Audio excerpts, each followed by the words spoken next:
So let us take the bags and let's go. Tunaelekea kijijini, tunaenda kusherekea.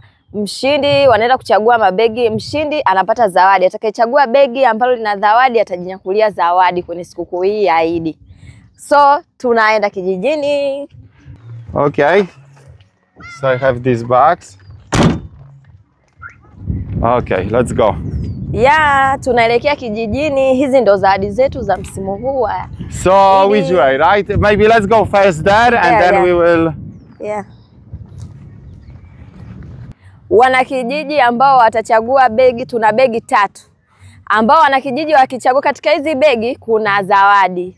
Kwa hiyo mwanakijiji yoyote atakayechagua begi kati ya hizi 3 atajinyakulia zawadi kwa ajili ya Eid. Kwa hiyo tunaenda kijijini. Heri ya sikukuu ya Eid.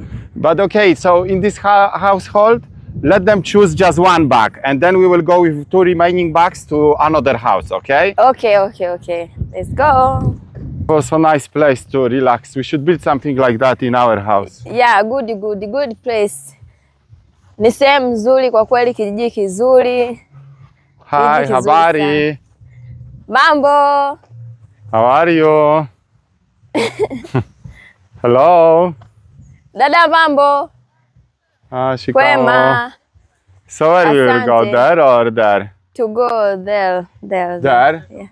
Asante jamani, tumekuja kuwatembelea. Sikukuu ya Eid tumekuja kuwatembelea. Maybe let's go there in the center. Yeah, tuendeni kule hivi. Tumekuja kuwatembelea. Kwa kule hivi. Sipote hapa ni kwenu. Na kule. Shikamoo. Jambo. Tuendeni kwa huku hivi kwenye hiyo. Tumekuja kuwatembelea jamani leo sikukuu ya Eid. Tuna zawadi. Atakayechagua begi moja, zipo begi 3. Atakayepatia kuchagua, ndio atajinyakulia zawadi. Yes, so we